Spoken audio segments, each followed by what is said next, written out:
Welcome to Riches and Rags, episode number 1. A 1? No, I'm just going to start saying that every episode. You never know who's rolling into the episode for the first time, It could be. But I am joined today by Val Delao. Thank you very much for joining me. Star or stage screen televisions and outside toilets? Again, not sure exactly what that means.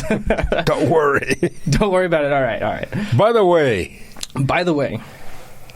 Oh, yes. Why are we wearing sunglasses? Because we think we're cool.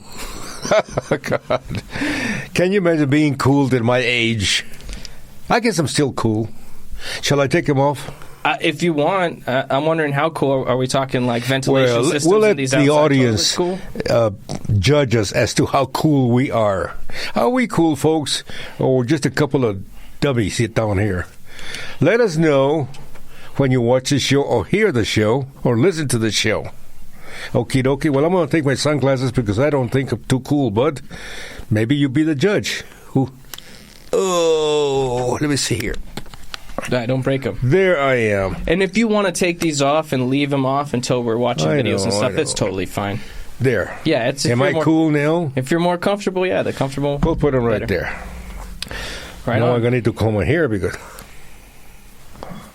I have actually. There's a better strategy if you like to get your eyebrows. You could take these two ones here. You can lick them there, and then. Ooh, I like that. Let's see. You do it like this. Yeah. You take like horns, and you gotta lick the both ends, and then you can spread your eyebrows out that way. Hey, I've learned something today. Impress all the ladies at your breakfast I like clubs that. I watch that. I like that. Imagine if that was a sobriety test. Well, who are you, Mr. Whatever? I am Tyler Delao. This is my father's brother. My great This uncle is my great grandfather of George Washington, Val Delao. How old are you? What year were you born? Oh my God, 1906, I think. No way. There's no way you were born in 06. If I'm going to be old, I might as well be very old. Right. I don't remember anymore because I was not. Well, I was there, but I don't remember. I told my mother one time many years ago. I said, "Mom," I was born alone, and I'm going to die alone. And you know what she said? "You might die alone, but you were not born alone because I happened to be there." I said, "Really, Mom? Were you really there?" God, that's silly, huh? Yeah, no, it sounds like a philosopher's quote. I thought that's what you were referencing. I can't remember who it was, but we were born alone and we die alone, so why should we be any less alone while we're alive? But we're not born alone. Your mother happened to be there, thank God. Yeah, that's Otherwise, true. What would we do without a mother? I don't know. I had a friend of mine who used to say that he was born on a hot rock. He was hatched on a hot rock. I don't know if that's true or not. I don't think so. What do you think that means? When he told you I was born on a hot rock. No, he says I was hatched on. I was hatched. So he came from an egg. Yes, he came from an egg. Actually, we did come from an egg. Come to think of it, your father's sperm fertilized the egg, and you became Tyler Delao. What the heck is that? Don't scare me. And that's the magic of what? Getting it on in childbirth, yeah. Anyway, I'm real happy to be here today. Yeah, I'm glad you're here. But I'm always happy to be anywhere.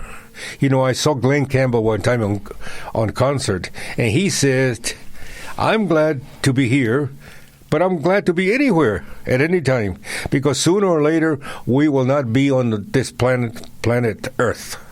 We're going to go to another dimension. And we're going to go somewhere, we don't know, but hopefully we will be happy there too. I think we will be happy. Yeah, we'll see. We should be happy because the people who have gone there never come back. So I said to myself, what if we're trapped in the Matrix? Oh, go ahead. Yes, I love this one. Self. So I said to myself, self. Maybe they're very happy over there, and maybe they don't want to come back. Maybe theirs is a better dimension than the one we are living in right now. What do you think? I don't know. Something about physical space feels like a imprisonment. Well, see, you're always hungry. You're always getting tired. You're always getting chased by something. I mean, if you're like out and about. And if you don't take a bath, you stink. That's true. If you don't take a bath, some people don't do it for days at a time. I mean, more power to you if that's how you're living your life. I took a shower this morning. Oops. I did too. What happened to my glasses? Here they are. You didn't. Oh, you brought in the sunglasses. Here's the clear glasses. Okay. No wonder I couldn't find my underarms. So, ooh, they're dirty. I had some advice I needed from you. What? Because I'm about to have some new guests on this year, and I'm going to ask about like entrepreneurship and professionalizing passions and kind of getting into people's headspaces deeper. So I was wondering if I could practice on you, shoot some questions on you, and if you could correct me or give me advice if I could. I will never correct you because you're never wrong, but you're never right either. You that's an interesting perspective. You know, I told my grandson the other day, I said, you know, with your mother, she might not always be right, but she's never wrong. Now think of that. Your mother, she might not always be right, but your mother's never wrong when it comes to you. No, I don't know.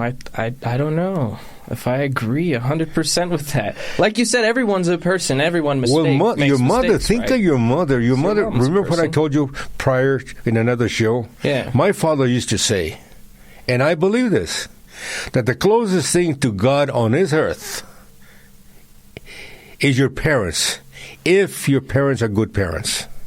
The closest thing to God. Now think, who loves you? Who is a woman who loves you more than any other woman in the whole wide world? Who? My stepsister. You. When she gets stuck in the dryer. God. Your mother. What? What's wrong with you? I'm going to talk to your mom because I happen to know her. By all means. The woman that loves me more, well, not anymore, she died, but the woman that loved me more than any other woman in the whole wide world is my mother. And the man that loved me more than any other man was my father. And if you believe that, and you should, depending on, when you're in the presence of your mother or your father, I don't know, things change. One time I heard my two daughters talking in a closet or somewhere, and I happened to overhear them what they were saying. And one was telling the other, she says, "Are you afraid of Dad? Are you afraid of him a little bit?" Why would they ask if he was? Well, they were asking one asking that of the other, and the other one said, "Yeah, I'm a little afraid of Dad. I'm a little bit afraid sometimes." And so I heard them. And then one day later on, I was talking to him, and I said, "I overheard you telling one to the other that you are afraid a little bit of your father, who happens to be me." And I said, that is not fear. That is not fear. You know what it is? Respect. When you respect somebody, you tread a little differently with your mom and your dad also. You tread lightly. Especially when your father gives you that look or your mother gives you that look. I've talked to many, many people, and they say, we were on a table, and all of a sudden, our father or our mother would give us that little look. Parents have a tendency of giving you that little look. And when they do, they know that you're crossing the line. So be careful. And I'll be careful. Be careful. I'll be careful. With your mom and your dad. With mom and dad. I love my mom and my dad. Don't you love your mom and your dad? I do. I should call them more. Call them more because the day they die, and they will, you'll lose them someday. You're going to be... you don't have some regrets sometimes about my mom and my dad. I have regrets about my late wife. And I think I should have done this better or that better. I should have told him that I love him more, even though I loved him, and I told him many times. That's why I keep telling people, when you love somebody, tell them. Don't just gesture, say, hey. No, tell them. Do you love me, by the way? I love you. I love there you. You are. I love you. I tell you to all put up with you an hour every week. Yeah. No, Just but play it. I know you love me, and I love you. Every time sometimes you and I have had some serious discussions, and we don't agree, which is a good thing. But I still love you at the end. This is bringing back a memory, and we've done probably 5, 6, 7 episodes now, and I keep wanting to bring this prop. Can we cut? We don't have to stop the track. I know where it is. I can be back in 30 seconds. If you can give the camera an intermission, I'm going to go grab a thing that you gave me from my childhood out of my bedroom. Just real quick. Okay. And you can Go just ahead. talk to whoever's watching on Twitch, because because they're watching. I can talk for the next 2 hours without you. Faye, if you don't come back, it's even better. I'll be right back. Okay, folks. Well, as you can see, Tyler DeLao, who happens to be my great nephew, I guess, and myself, Val DeLao, we're doing this podcast, and we love to talk to you folks, and we love this podcast. You know what it is? It's really nothing.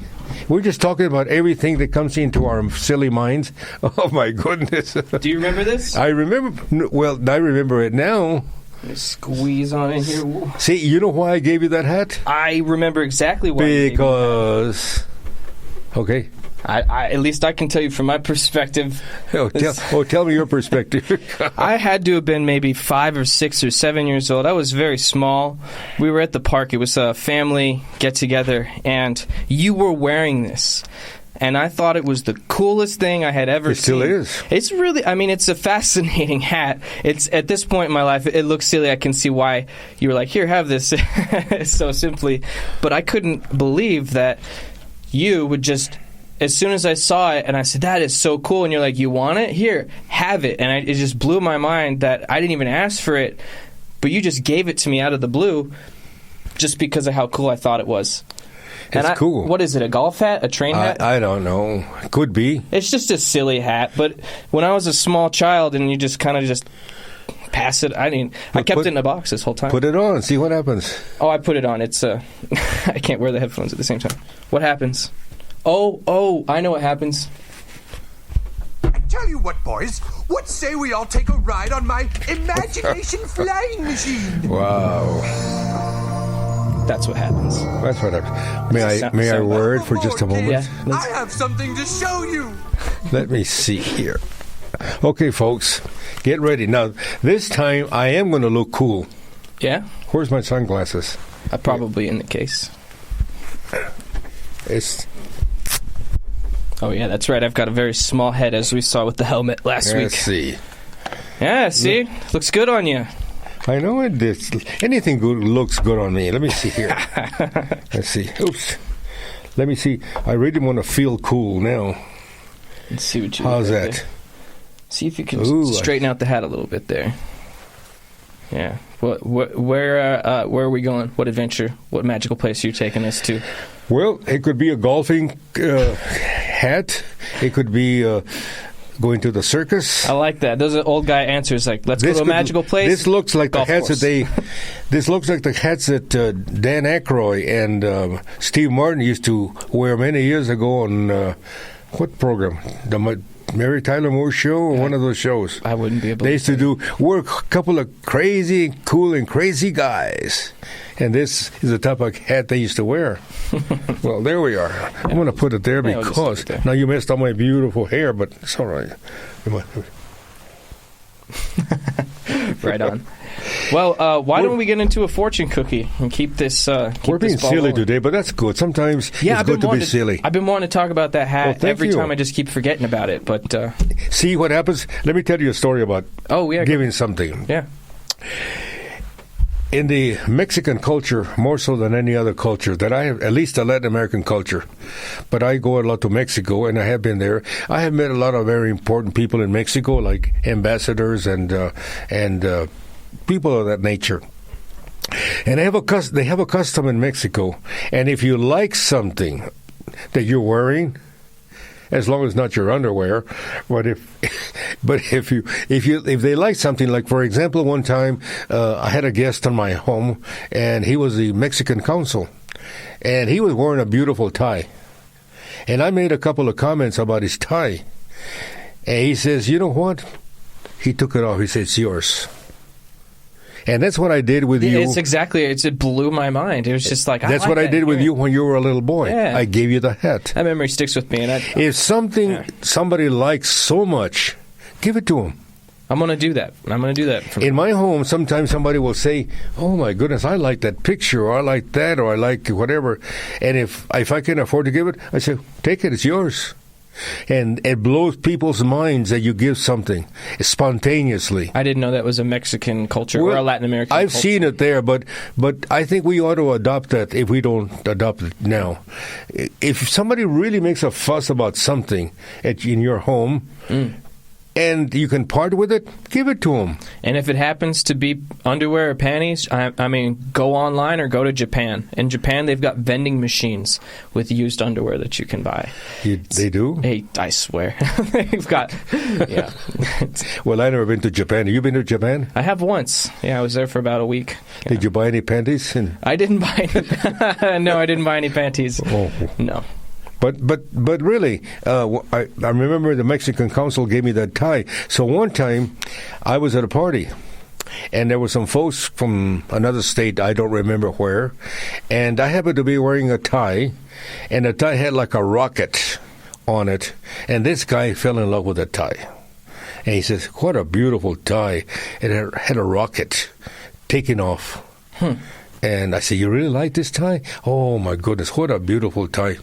Did you think the tie was silly? I took it off. It had a rocket? I said, "It's yours." "Oh, no. It's yours. Don't turn me down." And he took the tie. And one time, I was in Norfolk, Virginia. And I happened to be, but that's a nice story. I was at Norfolk, Virginia, my wife and I, and the movie company who produced the movie The Final Countdown with Kirk Douglas, they sent me 2 plane tickets to fly to Norfolk, Virginia, and to interview Kirk Douglas. And it would be nice if I had a picture of Kirk Douglas right now. But anyway. Sure, we could bring one up. We'll bring you something. But anyway, I interviewed Kirk Douglas, but I was sitting... They gave us a banquet, and the United States Army, because they have a big army post there, and I sat next to a major general.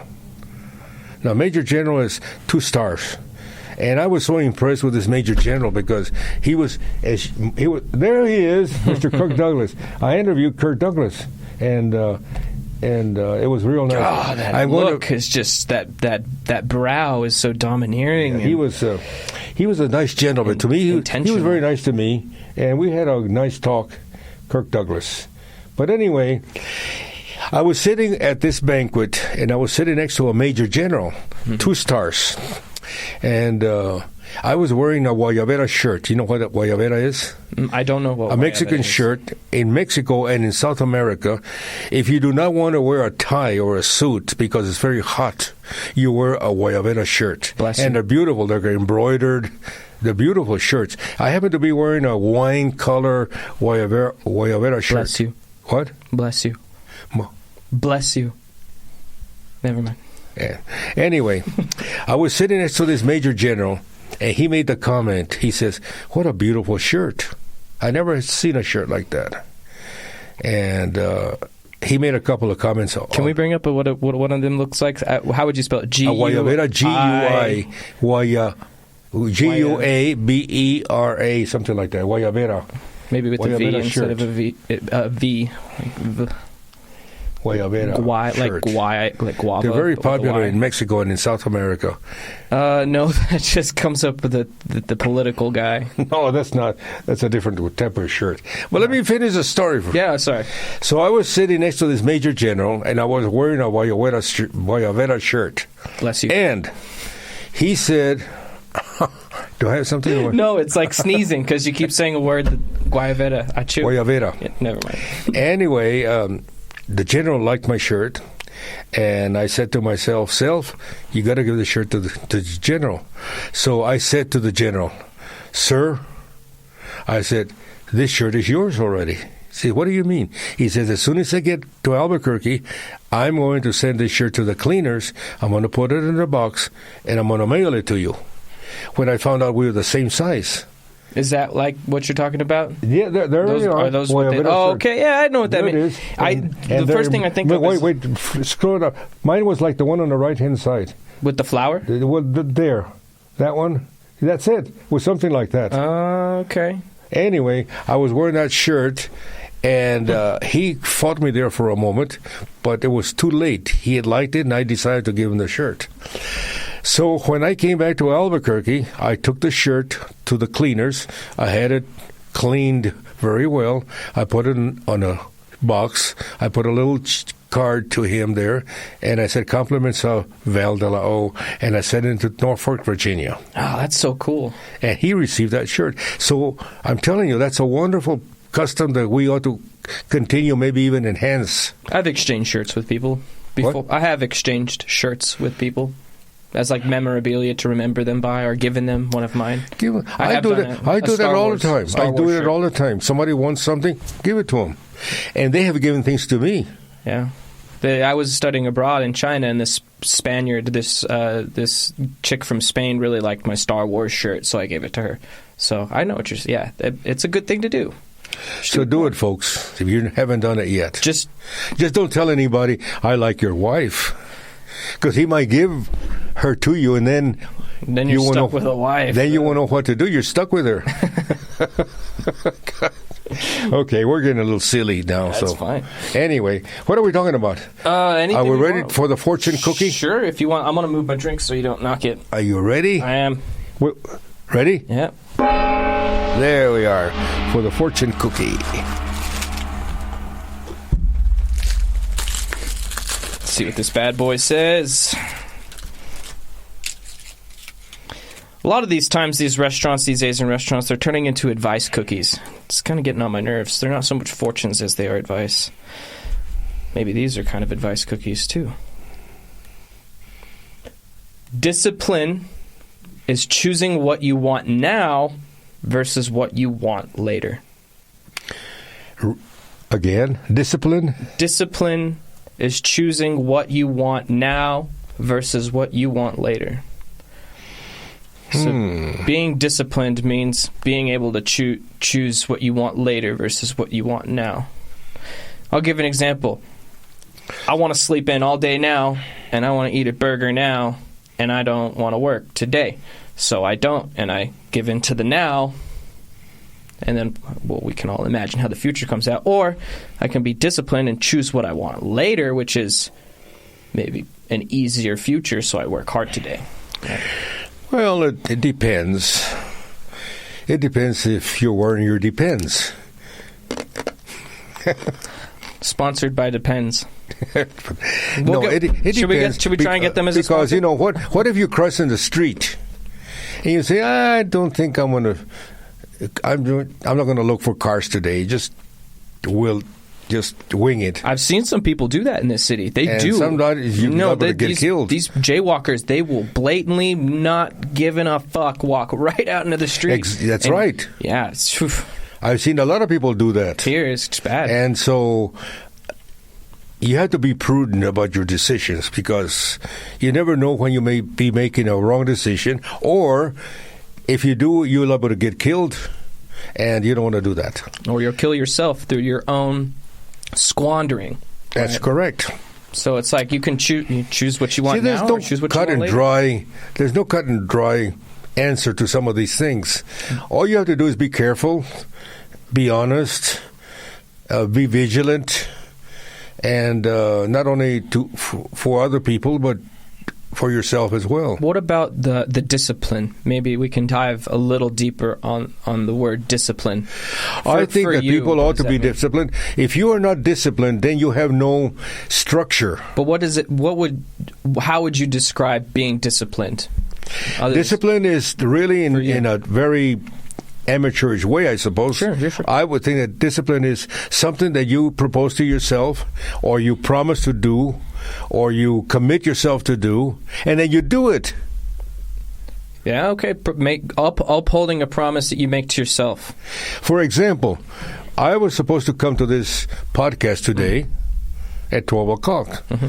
The boss, which is you, said, you better be here at 12 o'clock. I didn't say you better be here. I said, does 12 work? Hey, yeah. So then I was going to be half an hour late. But what did I do? You texted me, and it's fine. I text you, and I said, I will be there at 12:30. Totally cool. And we're cool about it. That's why I wear my sunglasses, because we were cool, see? I wear my cool. And, but you have to be disciplined and do the, but when you make a commitment, you keep that commitment. I was very sad, for example, last week. I had my gardener who promised to be there on Tuesday at 8 o'clock in the morning to do a lot of things at the house. Mm-hmm. And I prepared myself. We were going to prune a tree, and I even bought a special saw to cut the tree and this and that and the other. I put my working clothes on. I had some cornflakes early in the morning so I could be ready. And he didn't show up. Oof. Not only he did not show up, but he didn't text me, he didn't call me, he didn't do anything. Well, that's even worse. And that, I don't like that. I don't like it because if you promise somebody to do something, do it. Do it. I saw a movie one time with, who was it? Charlton Heston and somebody else. I don't remember right now, but there was a scene where a Confederate colonel was going to join the Northern Army to defeat something. I don't know what it was. And they were not getting along because it was a Confederate colonel with a Northern colonel as well. But they agreed to do something. And they asked the Northern colonel, he says, are you sure he's going to do what he said? He's a Confederate general. He says, oh, I know he's going to do it. He said, why do you say that? He said, because he gave me his word. And when you give your word to somebody, you keep your word. I remember when I was a child, that's how men in those years used to function. You give your word to somebody. Reputation, your clout. Exactly, credibility. Everything. If you don't keep your word, then you're not worth anything. I think that still holds true, especially deep in business. I think that holds true. You got to have that solid reputation for people to network with you, I think. You got to, if once you keep your word, you keep your word. Well, you may even have made a mistake once you gave the word, but keep it. And I want to go back to a nice point about the discipline, making that promise to yourself. I don't know where I read it, but it's like if you promise yourself something and then you don't do it, you are betraying your own destiny. And worse than that, the destiny you've decided that you wanted to do, you're betraying. So if you know that you're going to say, I'm going to do this because it's good for me, this is what I want to do, it's what I should do, and then you're not disciplined, you're betraying yourself and your own destiny. Well, how many times have we said to ourselves, tomorrow I'm going to get up early in the morning. This is perfect, yeah. And 6:30, 7, whatever the time it is. And I'm going to take a shower because I got to do this and got to have an early breakfast. And we're going to do this thing. And then you get up and you don't want to get out of bed. Yeah, every day. So there's something we tell ourselves. And so you have to do it. We know there's this ideal way of doing things, and that's outside of anyone else telling us. We can just tell ourselves, like, yeah, I feel for me this would be best, but somehow we still fall victim to our own ways of just not following through with that. So I'm wondering what that disconnect is, right? I have a member of my family, for example. This person is always sick. Okay. And being a doctor, this person has called me many times, and she says, well, I had an MRI, I had whatever they do to examine him, and they never find anything wrong with her or with him. And so one day this person calls me, and he says, well, what's wrong with me? He said, you're a doctor, can you tell me what's wrong with me? And I said, you know what's wrong with you? There's nothing wrong with you physically. What's wrong with you is that you have allowed yourself to lose all the discipline in your life. But we have to have some discipline, not only to other people, but to ourselves. I said, you get up anytime if you feel like it. Well, that's wrong. I say, you eat anything you want to. if you feel like eating cornflakes or oatmeal or a hamburger or pizza, whatever, that's what you eat.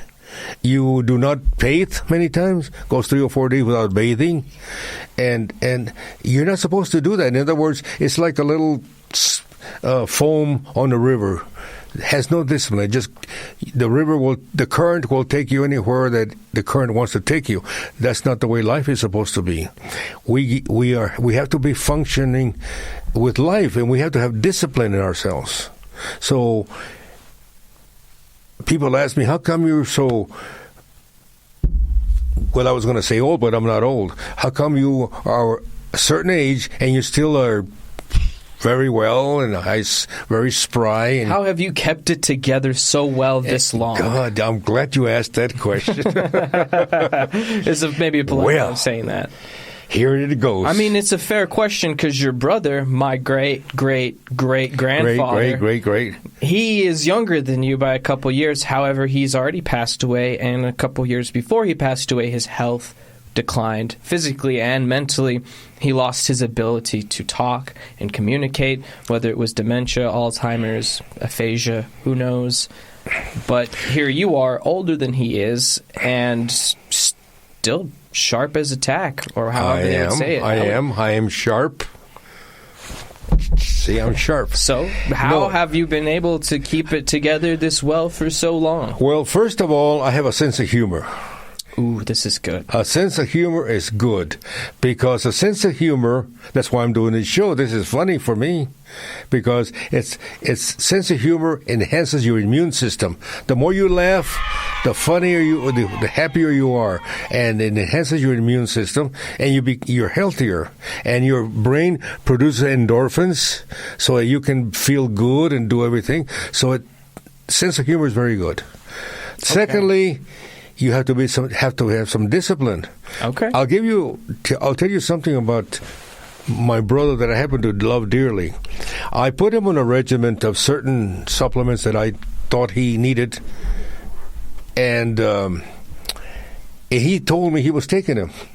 Well, after a while, I noticed that he was declining. His health was declining.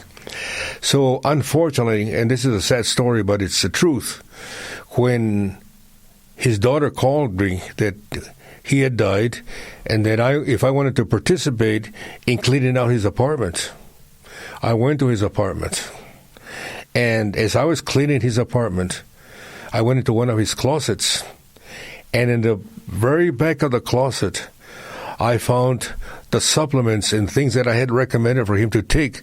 They were all there in the boxes and in the bottles, sealed. They had never taken them. And so let's bring this back.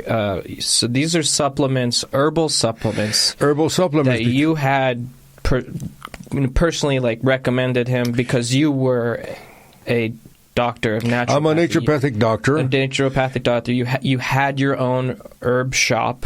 Well, right? I had... Or your own outlet. I have a degree as a naturopathic doctor, and number two... So you weren't just hooking them up with any random thing? No. I'm a professional. I went to school for 3 years to become a naturopathic doctor. I got my ND degree in nutrition, iridology, kinesiology, all the ologies you can think of. Can I ask... I don't mean to keep interrupting you. I just think I'm super curious about it. What are the particular herbs that you recommended to him?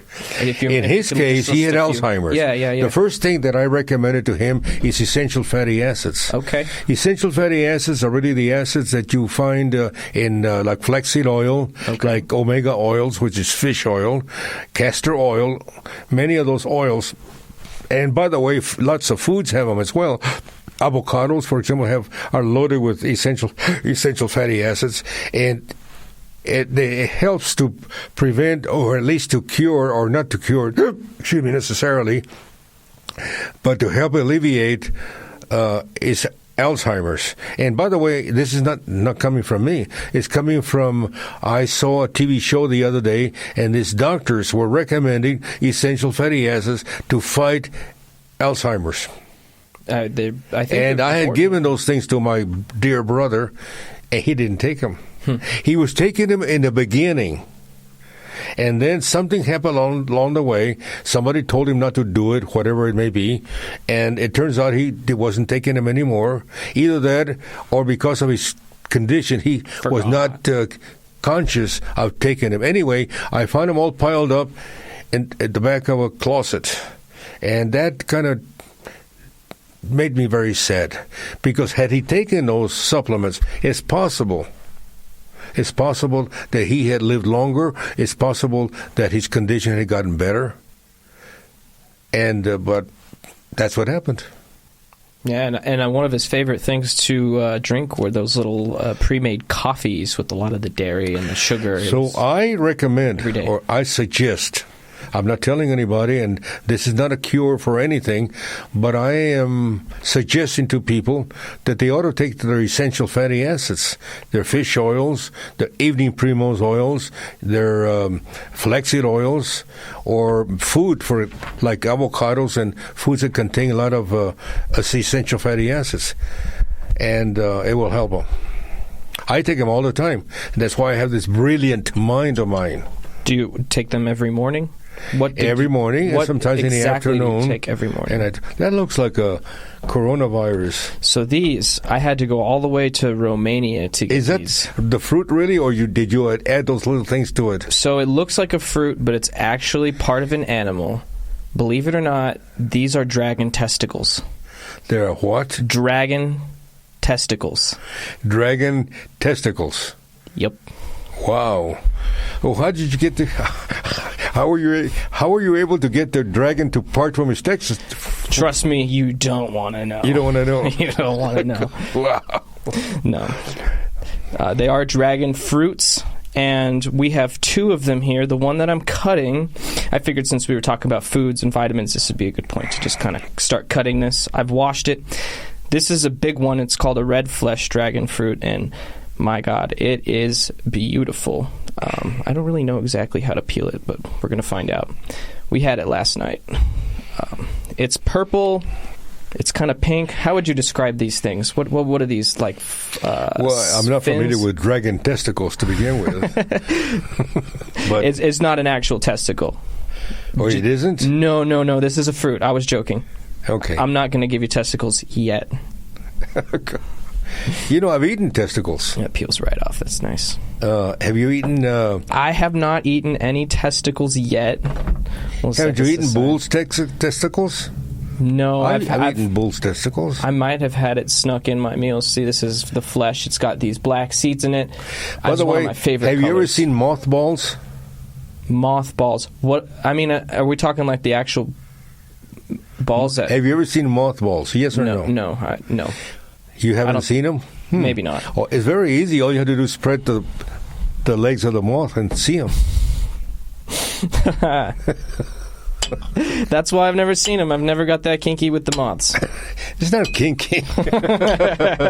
I've never got that medical with the moths. So here, I'm going to pass you this one. We can pass it back when I cut up the white Let one. me see here. Let's see how these dragon testicles taste like. It's so good. I had it yesterday. And folks, for the first time, I am eating dragon testicles. Yeah, let's describe it too. Like, even if you need to use Spanish. First of all, they're red, almost like blood red.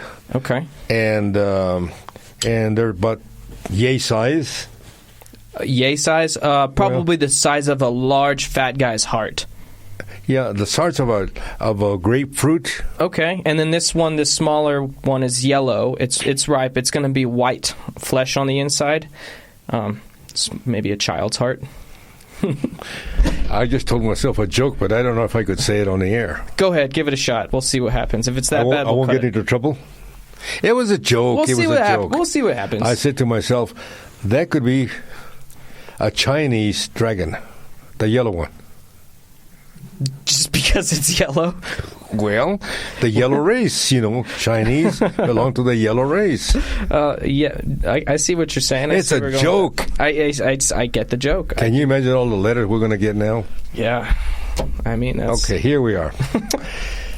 I'm tasting, for the first time in my life... you've never had one? I thought you've had a dragon fruit before. Dragon testicle. So, here I go. And where it stops, nobody knows. Yeah, go ahead. It won't be bad like the plum. It should be pretty tasty. I had it last night. It was really good. Is it possible that I will turn into a dragon? It is. If you eat this after midnight, Can you imagine? And you look in the mirror and you say, fuck you 3 times, you might turn into a dragon. Can you imagine if my testicles grow this big? God, that would be a problem. Yeah, that would be a problem. I have to get some more bigger pants. Here, if you pass me the plate, I'll give you some of the white flesh. I think this one's even sweeter. So, Dragon testicles. See, folks, this is a very educational program. You learn a lot of things. What is it? How else would you describe it? Well, like Ronald Reagan used to say, well. Here you go. Oh, this is my fork. I loved Ronald Reagan. Now, there's a case of humor. Ronald Reagan, he was loved by the people. I saw the other day on a newspaper article why people loved Ronald Reagan so much. And it said because he had a good sense of humor. You know, Nixon didn't have any sense of humor. And you need a sense of humor to deal with life. Because every day you're going to encounter problems, and you deal with them with a little bit of humor. I do not like people who don't have a sense of humor. It's not that I dislike them, it's just that I don't like to be around them all the time. Yeah, your personality doesn't jive with them as easily. You got to have a sense of humor. Every time you say something, they seem to take it very seriously, and then it all comes out wrong. Have a sense of humor. Roll with the punches. Go with the flow. Go with the flow.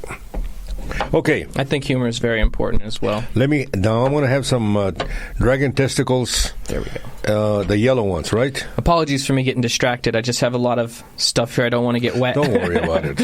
Here's another dragon testicle. Number 2.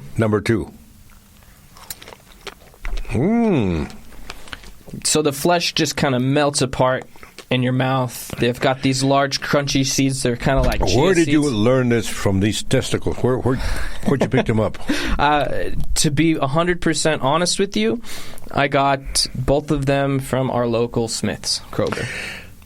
Originally I got one of the yellow ones from our Tallinn market. What are the names of this type of fruit? They are called dragon fruits. Dragon fruits. Dragon fruits. And I don't know if this one was labeled red flesh.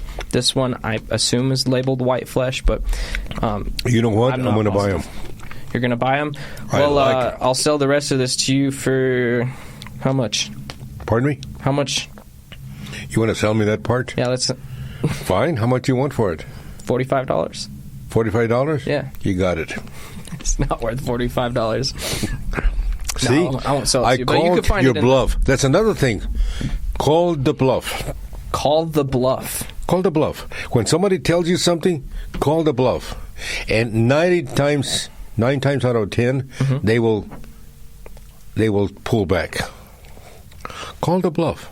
See, you bluffed me. You said, I want $45 for that piece of fruit. I wouldn't do that to you. Well, you wouldn't, but you said, yeah, I want $45. What did I say? Okay. Yeah, okay. I'll give it to you.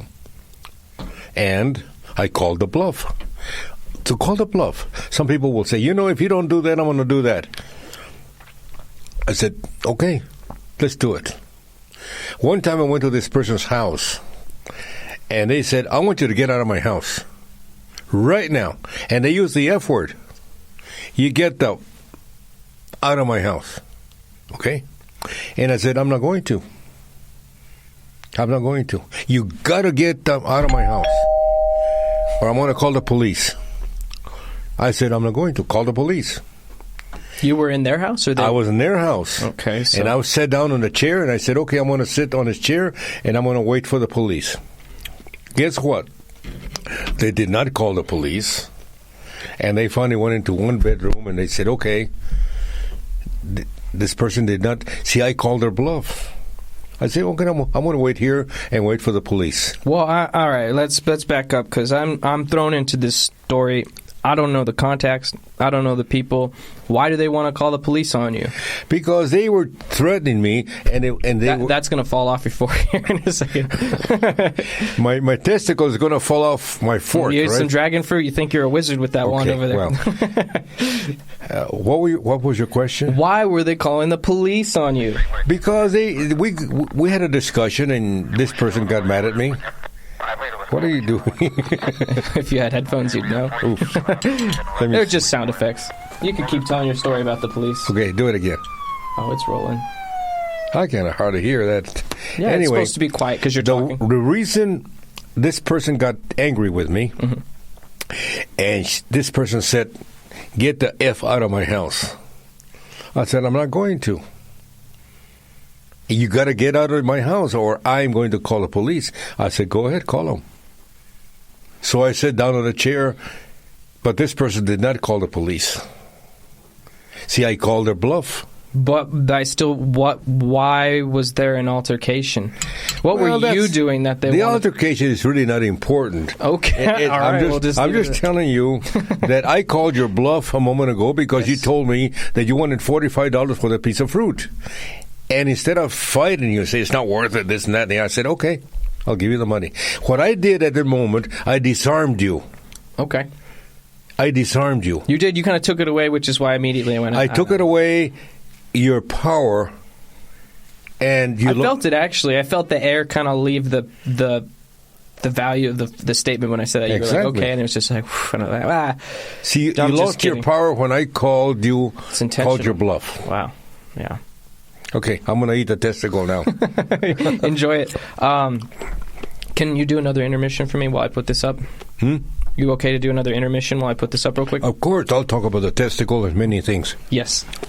And then, Cameron, if you want to get that video with Pedro Vargas ready, we're going to get that. Well, as you know, or some of you may know, my name is Val de la O, and I had a TV show that was seen all over the country. First of all, in New Mexico, when it started back in the mid-'60s, and then it went on New Mexico and Arizona, etc., in Colorado. But in 1974, my show went national.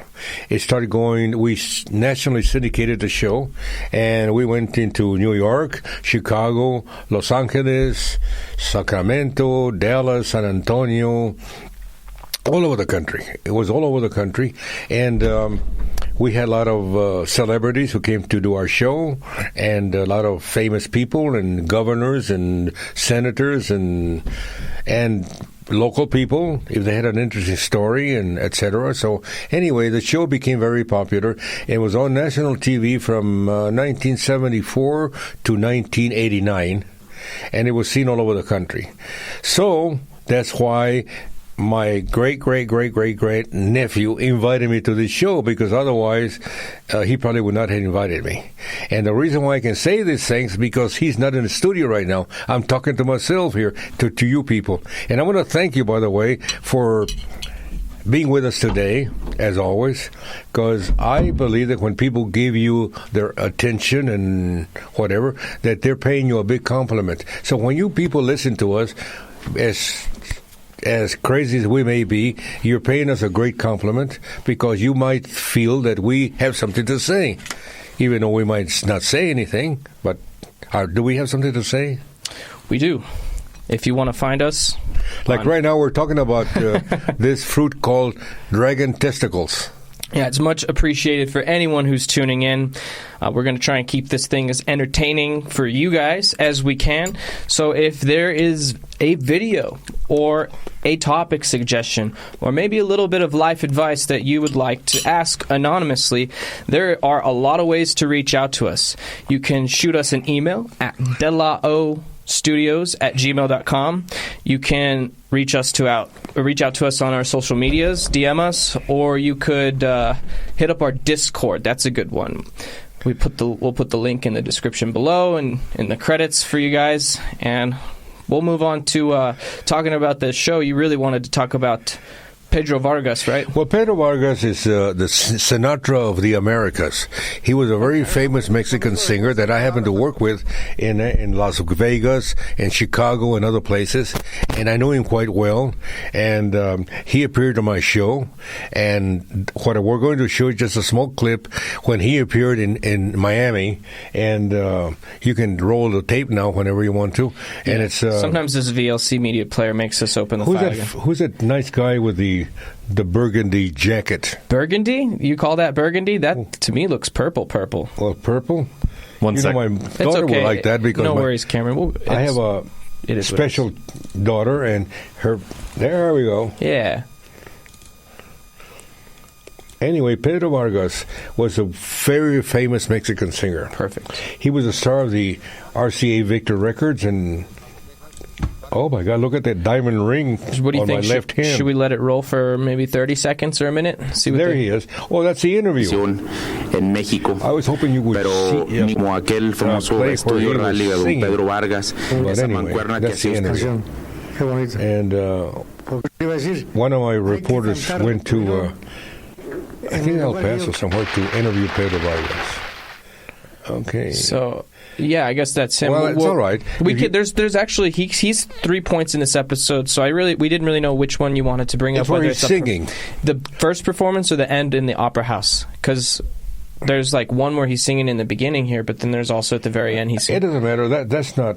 It doesn't matter. Wherever he's singing, it doesn't matter. They're right there. Look at all those people. Yeah, there's a full opera house of people. Well, he was very wherever he appeared, full house. I worked with him in Las Vegas at the Latin, and we had a full house. A full house. I mean, yeah, that was pretty impressive, and he could sing because that video or whatever performance. Oh my!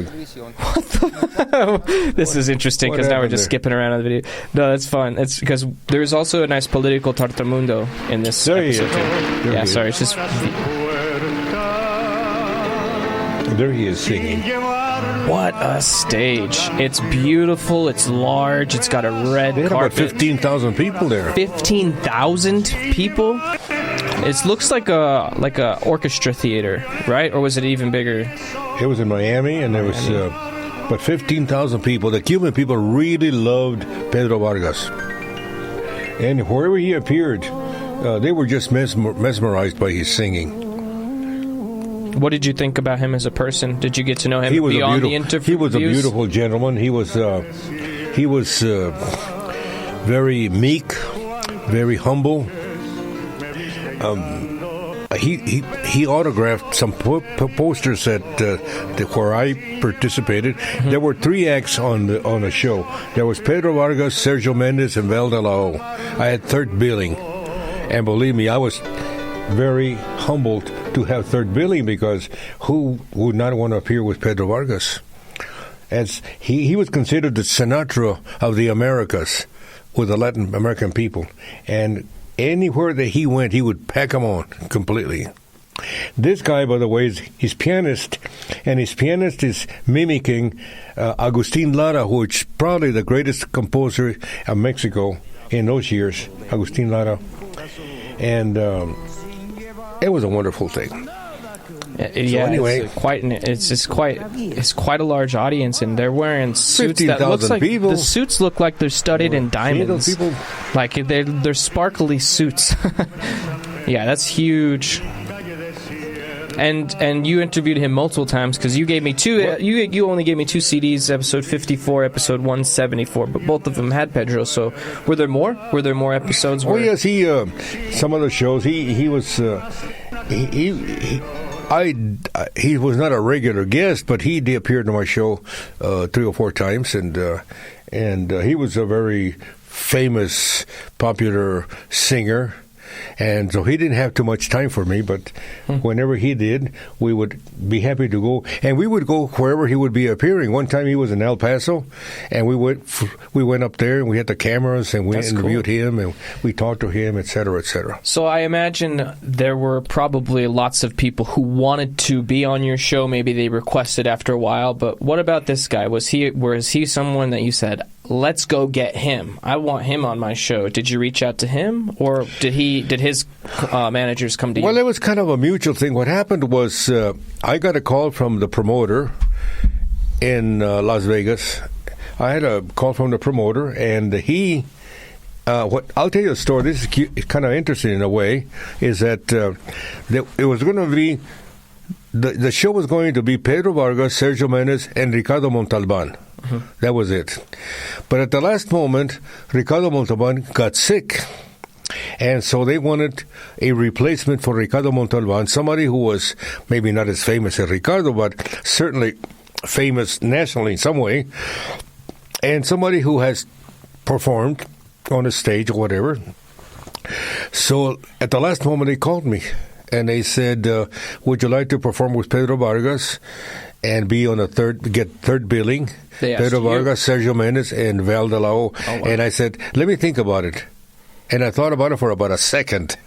Oh, by the way, I did ask them. They told me, actually, we're going to pay you this much money, the same amount of money that we're going to pay Ricardo Montalban. And I said, do you give me some plane tickets? And they said, sure. So they gave me 4 plane tickets, my wife, myself, and my mother, 3 plane tickets. And I took my mom. I used to take my mom all over the place. And we flew to Las Vegas, and I did the show. Well, thereafter, the promoter saw me work with Pedro Vargas and Sergio Menez, that he kind of liked the combination of the 3 acts. And so he hired me for some other cities, and that's what happened. In the meantime, I had a chance to film some of it, and that's what I put on my show. That's so cool. I was sneaky. I would film some of it, and I said, do you mind if I put you on my show through the film? And they said, sure. And I would get a lot of stars like that. The behind-the-scenes stuff, right? Like exactly. People setting, that's interviews, actually a big tactic that people use on Instagram. And you know, behind the scenes is a very good tactic because it becomes very interesting. Yeah, to see people as normal human beings with all the frailties of a human being, you know, washing their hands or walking down a hallway or eating or things of that nature. You know, the outtakes of any TV show are very interesting. Have you ever seen some? You mean like bloopers, the mistakes? Bloopers, yeah. Oh, I love them. One of my favorite is Sunny in Philadelphia. It's Always Sunny. They've got hilarious bloopers. I like TV bloopers, and I also like the behind the scenes. Mm-hmm. There's not too many of those, and people eating, for example, or talking, or putting on their shoes, or whatever it may be. HBO just came out with a good behind the scenes documentary about the Harry Potter series. Really? Yeah, I know you never watched it, but it's maybe massive. We can have some bloopers about us. We might, yeah. I mean, we're definitely trying to capture a lot of the extra stuff. We have bloopers every minute. Yeah. So. Oh, by the way, I'm still eating the testicles. I mean, yeah. I like them. I like them, too. I'm going to buy some. I think I'm going to buy more. The real cost of the big guy was $8. And so it's like, by the weight. Both of them together was maybe like $11.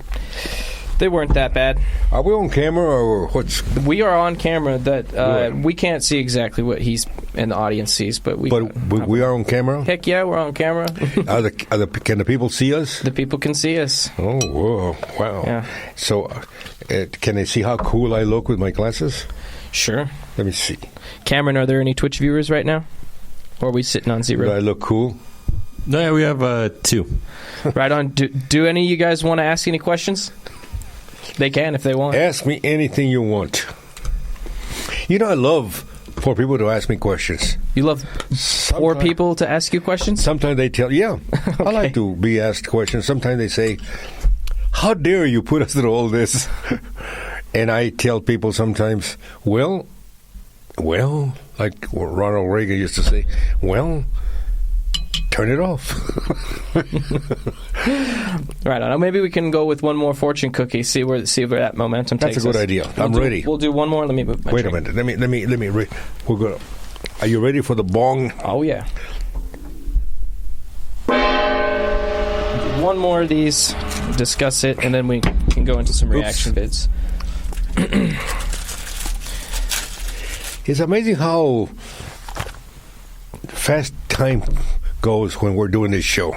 It's fun, yeah. It's because it's fun. It's because it's loose. We don't have to be intelligent. We don't have to be... We're just us. Mm-hmm.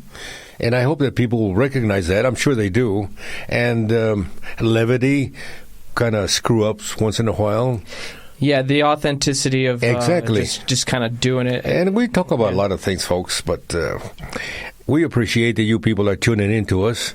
And today, I'm eating testicles. We'll get some real testicles in eventually. The wise man does it once, what the fool does finally. You know, we talked about that one once. These are double down. I actually ordered these fortune cookies and kind of wrote them down from a company. Maybe I'll get the link for that and see if we can get anyone set up. If you want to make your own fortune cookies. Let's see what this one says. The art of being a slave is to own one's master. What was that again? The art of being a slave is to own one's master. Is to own one master? Is to own your master. So if you're a slave, your art of being that slave is to own your master. Well, you know, it's a curious thought because the master owns the slave, sense. Right? I'll tell you a little story that happened to me this morning. Mm-hmm. I happen to have a cat. I don't particularly like cats. Oops, the cat people are going to get mad at me. You have a cat. Yeah, you don't like cats? I have this cat, and he just came out of nowhere. One day I went to the back porch, and there he was. He was hungry, and so I fed him because I don't like to see people or animals hungry. So I fed the cat. Well, the following day, here's the cat again, and I fed the cat again and again and again. Finally, the cat adopted me, or I adopted a cat. And now the cat lives with me inside my house. I live alone because my wife died a few years ago. And but this morning I was thinking to myself, is the cat own me or do I own the cat?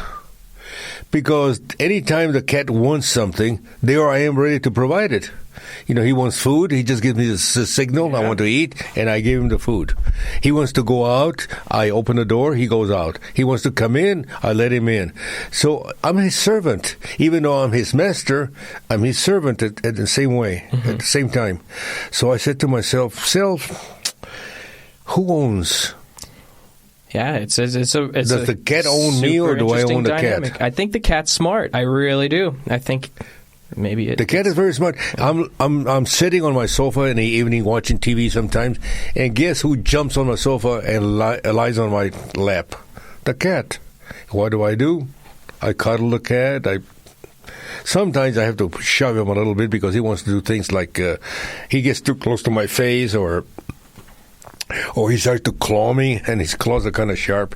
But for the most part, the cat jumps on top of me, and I pet the cat. I cuddle the cat, and the cat sits there in my lap for about an hour and a half. So the cat has perfected the art form of owning the master. So the cat has performed the art of owning the master. It's a Diogenes quote, and if you guys remember, I don't know if it was last week or the week before, we talked about Diogenes asking to let the sunlight be hit on him. It was the emperor offered him anything in the kingdom, and he said, move out of my light.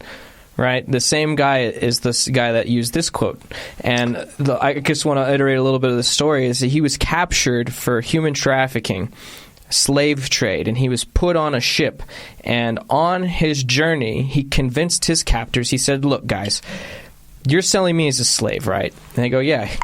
You don't want a skinny slave. Skinny, weak slaves won't be worth as much as big, strong slaves, so just give me a little extra food and you'll be able to sell me for a little bit more. And they were like, yeah, you make a good point. So they fed him well on his journey over to the new place. And then when they sold him, he got up on his podium and he said, where's a rich man who needs a slave? Where's a rich man who needs me? And he points at on obviously a wealthy man. He said, there's a rich man who needs me. You buy me. And that rich dude found Diogenes amusing, decided to buy him as the slave. Now that he was in this rich guy's family, he was so wise that he eventually became the tutor of the rich guy's children. So it's making the best of your situation. You get captured on a slave ship for human trafficking. You know, you convince the guards to feed you, and you eventually pick out your master and work your way up as a teacher. So exactly. So it's a super cool story. It brings me to a point that it pays to be smart. sometimes I tell my kids or some people, not very often because I'm not that smart, but my wife, I used to annoy her all the time because many times I would do something and she would say, "How come you did that?" And if it was a good thing, I would say because it pays to be smart. It pays to be smart. And another thing about, you got to know yourself. You got to know yourself. I told you the story, and I'm going to repeat the story. They were interviewing Frank Sinatra one time, and Frank Sinatra, the interviewer asked Sinatra. You were not the interviewer? No, I was not. No, I never met. Well, I saw Sinatra in person many times in Las Vegas, in the audience, but I never shook his hand or talked to him or anything like that. But anyway, the story goes that this guy was interviewing Sinatra. In fact, I saw it. I saw it on TV many years ago. And he asked Sinatra. He said, he says, "You're a good friend of Sammy Davis Jr." And Sinatra said, "Yes, I am. He's like my brother." He said, "We have noticed that Sammy Davis Jr. wears a lot of jewelry on his. He wears a ring each on one of his fingers. He has a lot of chains, gold chains around his neck, etc., etc." He said, "Have you ever thought of doing that, Mr. Sinatra?" And he says, "I don't have to." He said, "You don't have to? Why don't you have to?" He said, "Because I know who I am." And he said something that I have been remembering all these years. He said, "I don't have to because I know who I am." And you need to know who you are. Who is Val DeLao? Who is Tyler DeLao? Who is whomever they may be? I know who I am. I know my strengths. I know my weaknesses. I know my sense of humor. I know when sometimes I make a fool out of myself. I know when I have to apologize. I know when I have to get angry, although I try to control my anger. And you know yourself. And that's where what comes in, what you were talking about a while ago, discipline. Mm-hmm. You have to discipline yourself. I guess you got to know yourself before you can discipline yourself. You got to know yourself, and once you know yourself, you have to, know your weaknesses. For example, if you don't like to get up early in the morning and you want to, mm-hmm. then you have to discipline yourself. And you say, okay, tomorrow I'm going to get up at such and such a time, and then you do it. On a practical level, a couple of tactics I've used. I've taken the cell phone and I've put it across the room or in another room so I have to get up out of bed, drinking extra water, preparing food so all you have to do is just get up and eat it right away if you're that kind of person. There's a couple of things to get ready that can excite you for the morning, right? I leave notes on the refrigerator. Oh, okay. You know those little magnets that you have in the refrigerators? Yeah. Sometimes I pull, drink more water. Or be sure you take a shower this morning, or whatever the case might be. And I put a big piece of paper on the refrigerator. And when I walk up to the refrigerator, there's a note that I wrote the day before. And I have to follow that. And I do it most of the time. By God, you've discovered time travel. What? You've discovered time travel. You're talking to yourself through time. That's technically what writing is, is talking to the future. So discipline. You must discipline yourself. One of the things I don't like to do is take a shower. Well, you like baths, jacuzzi, or no, you like a even hot springs kind of guy? I just don't like to shower for some reason. It runs in a family. My uncles and my dad didn't want to take a shower. But I take a shower every single day. And but I don't like to take a shower. So I kind of have to force myself to take a shower. Do you like to take showers?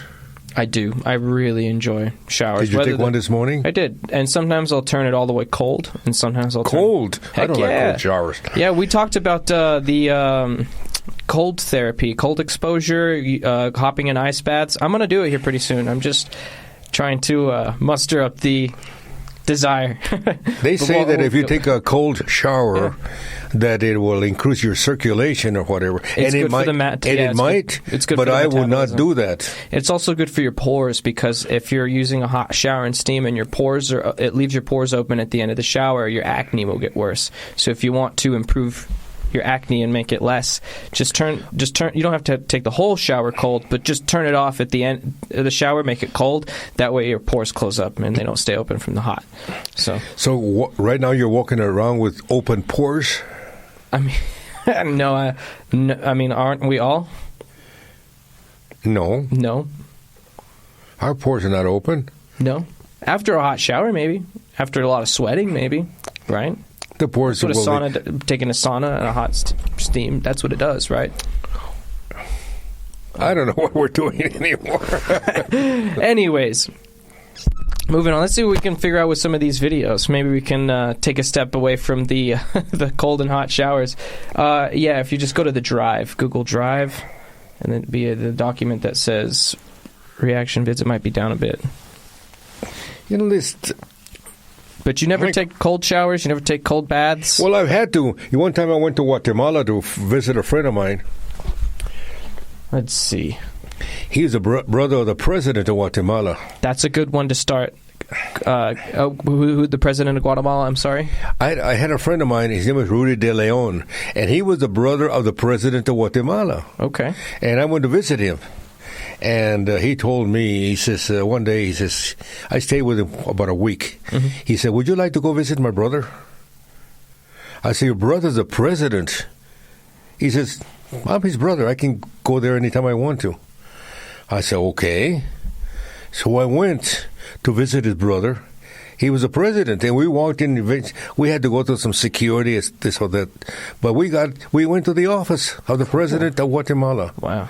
And his brother was so nice to me. In fact, he said, "You want to sit in my presidential chair?" And I did. Awesome. I sat there. That's cool. And so, unfortunately, I didn't take a picture, but I would have taken a picture to sitting in a chair of the president of Guatemala. But anyway, what I was going to tell you was that I was staying with Rudy, my friend, the brother of the president of Guatemala. And when I went to take a shower in the morning, it's funny how you take things for granted. And we all take people and situations for granted. Yes. I took it for granted he had hot water. And when I went and turned the water on in the shower, nothing but cold water. And I wait a minute, I said, I cannot take a shower in cold water. I don't ever take a shower in cold water. I don't like cold water. Not for shower. For drinking, it's all right, but not to take a shower. So I yelled to Rudy. I said, "Hey, Rudy, what's the hot water?" He said, "I don't have hot water." You just couldn't make it happen. Cold water. So how did it happen? Did you end up? Well, I got out of the shower. You took a cold one, and I went and heated some water. How did you heat the water? On the stove? On the stove. Like you boiled it? I got a couple of pans. Oh, my gosh. I would have taken a cold shower. No, I would. I can't stand the cold water. It's a couple of minutes. So I went and got me some pans, filled them with water, and I put them on the stove, and I heated the water. This reminds me of my dad. And I learned something. You know, if you pour the warm water on top of your head to take a shower, you're going to run out of water very quickly. But I learned something. What I did, I would take the warm water and I would set it down into the tub of water. Okay. And then I would soak my body and with a sponge or something. And then I would get a cup from the bowl of warm water, and I would pour it on top of my head. And that's the way I would rinse myself by taking a shower with water from a pan that had been warmed. Wow. So Isn't that fantastic? It's fantastic that you went to such lengths for the warm shower. You really wanted that warm shower. So I perfected my experience of taking a shower that was supposed to be cold. I warmed the water. But see, a pan of water is very little water. It's surprisingly how much water do we use in a shower. A lot. Yeah. And that's another thing. We ought to not use too much water. Because if all of us would cut down water when we're taking a shower, we would not use as much water as we're having a water crisis right now. So don't wash yourself too much. Everything in moderation, right? Exactly. That's a magical word in life. Yeah. Everything in moderation. Everything in moderation is good. You're learning. Yeah, I'm trying. The word moderation. I love that word moderation. You know, if you use it in your life, you're going to be all right. And a lot of people drink too much. A lot of people smoke too much. A lot of people sleep too much. A lot of people eat too much. A lot of people insult other people too much. And everything in moderation is good. Practice moderation. Practice moderation. Right on. And before you say something, think before you say it, because whatever you say that comes out of your mouth is like the bullet out of a gun. You cannot return the bullet back into the gun. And you have offended somebody or insulted somebody, or it has caused some damage. And you don't want to do that. So sorry if we've offended anybody, y'all. We're deeply sorry. I hope not. I hope not. I've been restraining myself. A while ago where you were talking about, what was it, master something? Master what? No, you were talking about, the master that become the master, the slave. Oh, okay, master and slave. Gotcha. So master what? So well, I have a joke about that, but I had to say it not to say it. Maybe not. Because, it's not a bad thing, but I tend not to be risque. Because you never know who's listening to us. If it feels right, say it. If it doesn't, don't. Well, no, I don't want to say it, but nah. Unless you insist. No, I'll say things, like because. But anyway, we need to be nice. We need to control ourselves. Discipline. We should use discipline. We want to say certain things, but we won't say them. And you know what's going to happen as this show becomes well-known, bigger, popular, whatever the word you want to use. We're going to hear from people, and people will tell us, you couple of dudes there, whatever you're doing, talk less about this, more of that, or I don't like you, or wear your sunglasses more or less, whatever the case might be. And the people will decide whether you and me should be here to begin with. Fair shout. Because if your own family will not listen to you, then you're in trouble.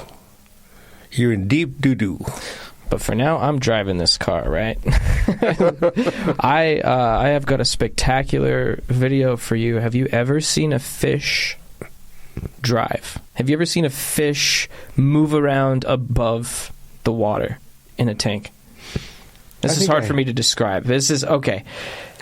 LIDAR, computer, camera, water tank. It is a 4-part system. Think of something like a table with wheels, or maybe even like how a person who maybe can't walk uses an electric wheelchair, something like that. This fish is in a tank, and in this tank is a pole, and it goes all the way to the top, and at the top of the pole out of the water comes a camera. And this fish is on this tank, or in this tank that's on this rolling table, and as the fish swims towards one end of the tank, the camera and LIDAR sense that the fish wants to go that way, so it moves the entire machine forward. So this fish is rolling around on the street. This intelligent software is sensing the fish swimming towards the corner of the tank, therefore pushing the tank in real space that way. So, and there's some more on this channel maybe, but of it, there's one. So it gives a bird's eye view of the fish swimming towards a real point, and they mark it with pink on the wall, and the fish swims all the way to the mark on the wall and gets a reward. We always have to give treats and rewards to our animal friends. Why else would they do anything? That's the dumbest thing I have ever seen. You think that's dumb? That is awesome. You're wasting all this time on that fish trying to go into a pink part? What? No, I mean, think about the practical implications. For all the mermaid and fish people, once they want to start moving up around on the earth, think about that. How's a mermaid going to move around on land if it doesn't have a tank that can move around with it? A mermaid, huh? Or a merman. Have you ever seen a mermaid? Or a merperson. No, I haven't. But they are very interesting. Hey, there's a cool rendition. Remember we were talking about angels the other day and Revelations? This is a 3D graphic rendition of what one of these angels would look like. Remember, a lot of these verses are prefaced with "Be not afraid." There's an angel described with these rings that go around it, covered in eyeballs with flame coming out of it. So this is an actual description in the Bible of what a real angel would maybe look like. They're not always these humanoids with wings. I don't know if I want to have an angel like that. Well, I think that you should heed their warning. Just say, don't be afraid. They can't change the way they look. Maybe, I don't know. You can't change the way you look, can you? I want my angel to look beautiful. Oh man, what if it doesn't? What if it's? Well, then I'd get rid of that angel and get me another one. Oh, poor angels. My angel has to be beautiful because beauty is very important to me. Okay. And but beauty is in the eyes of the beholder. Yeah, that's true too. And if I'm the beholder, then my angel should be beautiful. Have you ever seen or met a man or a friend who says, I think that girl is so beautiful. You're at the party. She says, look at that girl with a red dress. And then I'm like, she is dude, so she's beautiful. A dog. You say, which one? The one with the red dress. You look at her and says, oh, no. I like the one with the black dress. She's beautiful. And the other guy says, oh, no. The one with the red dress is prettier. That means that beauty is in the eyes of the beholder. And I've seen a good-looking guy with kind of a yucky wife, and they are always fawning each other and kissing each other and etc. And I've seen a beautiful woman with what I consider not a very good-looking guy, but they still love each other. So, again, beauty is in the eyes of the beholder. And for some people, it's more important than others, which is why it's important to communicate with people.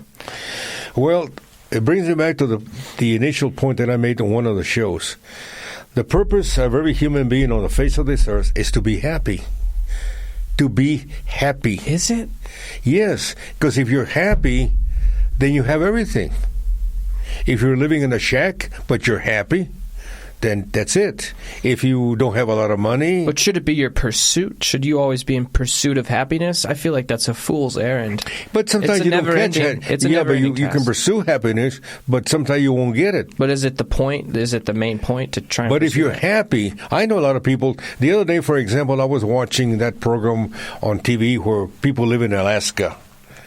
And they're living in this cold environment, and they're freezing their tail off, walking on a lake that's been iced over, and they're doing ice fishing and all kinds of things, and they're happy. I wouldn't do that. Well, what's even on an even darker note is in the cold, back 100 years ago in communist Russia, in the labor camps, they'd have people like digging trenches with their bare hands until their hands would fall apart. They were freezing to death, and I think the guy his name was Solzhenitsyn. He wrote a book called The Gulag Archipelago, and he noticed that there were a few people in these labor camps who were happy.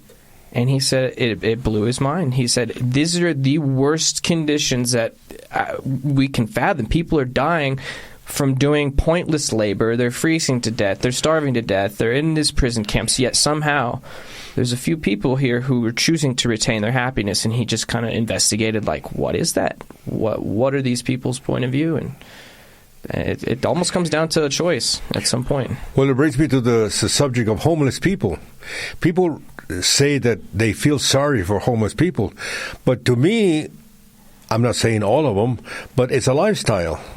And some of these people are very happy being homeless. In fact, I wouldn't mind being homeless for 2 or 3 days just to experience what a homeless person does. There's no way you'd last if you're going out of your way to boil water because you need to trickle the warm water on your sensitive body because you can't do it. There's no way you'd last a couple days even practicing being homeless. Well, you'd be after day one. You'd be like, I need a shower, and someone would say, I wouldn't shower for 2 or 3 days. They'd say, I got a cold shower, and you'd be like, no, I need a hot one. But let me tell you something. If you and I went, maybe you ought to try this. Go homeless for 2 or 3 days. Just get a blanket and pick a basket from somewhere and push it around. I mean, I have not done the basket part. I'm not going to lie. There were a couple of nights back in the day where we would go gallivanting. We would say, sorry, Mom and Dad, but we would lie and we would say we were sleeping at each other's houses, and then we would just go out on the town. And, we would sleep in a park or in the tunnels or in the arroyo. And there was a couple of times where we did go out and about and sleep outside and without a tent. But did you like it? I mean, at the time I thought I did. Looking back on it now, it was a terrible way to spend time. It's not productive. I am a person, I don't like to waste time. Mm-hmm. That's one of the things I do not like to do. I don't like to waste time. Because the thing that I have a diary, and I write on my diary, maybe it's not a diary, it's a journal. But I write a lot of little things that I think are important to me. And I've written a couple of times that the least we have of in our life is time. Our time is very limited, believe it or not. And so the least we have of is time. So you don't want to waste time. Are you perceiving time a little differently as you age? Do you feel like as you get older, time moves faster? Or do you feel like in just general time is moving faster or anything like that? As I age, time gets shorter. And that means you have less of it. And it goes faster. And so, for me, death is very close. See, for you, I'm sure that if I ask you about death, you probably don't even think about it. Oh, I think about it every day. And every single day. Your perceivement, is that such a word, perceivement? Perception. Your perception of death might be that 30, 40, 50 years away. Or 60, whatever it might be. In my case, death to me is 15, 20 years from now, or 50, whatever it might be. So, I know that death is closer to me than to you on the regular or the general terms. Right. Now, if you get hit by a car or something like that, it's a different thing. But what I'm saying is that, yes, what was the question? Time. Are you experiencing time differently as you age? Yes. It goes yes, I do. Faster. And to me, time is more precious. That's why I don't like to waste time. I don't like to waste time. And in fact, when I'm at home, even though I'm retired and I don't do too much anymore, like a job or whatever, but even so, when I'm at the house, I make sure that I don't waste time. And if I have a period of 1 or 2 hours sometimes, and I say, what can I do now? And I can wash the dishes, I can go outside and sweep the patio, or I can call a friend, or I can write a letter, I can wash my clothes, whatever the case might be. And in fact, I keep a yellow pad with me almost all the time. I see that. And I'm writing things that I need to do on my yellow pad. In fact, this morning, a while ago, when I asked you for a piece of paper, because I might be writing things on this thing. Get rid of Tyler De La O. He's a pain in the neck. No. I've tried. Trust me, it doesn't work.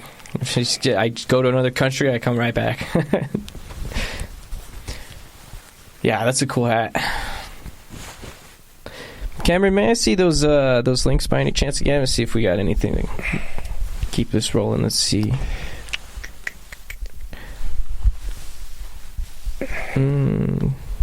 Are you able to read them out loud, please? Can you hear me? Yeah. I need to bring. So I'm pretty sure we've watched all of them. All of these except like these old ones. We haven't watched the lemurs use millipedes yet. Well, I'm going to say my name once again. Sure. Let's. My name is Val De La O Incorporated. Okay. Val De La O Incorporated. Val De La O Incorporated. It sounds good. It does sound good. The Incorporated sounds good. And I'm the only Val De La O in the whole world. Is that true? Because I've Googled my name several times. Okay. And, I Googled your name the other day. Lots of us. There's a bunch of Tyler De La O's all over the United States.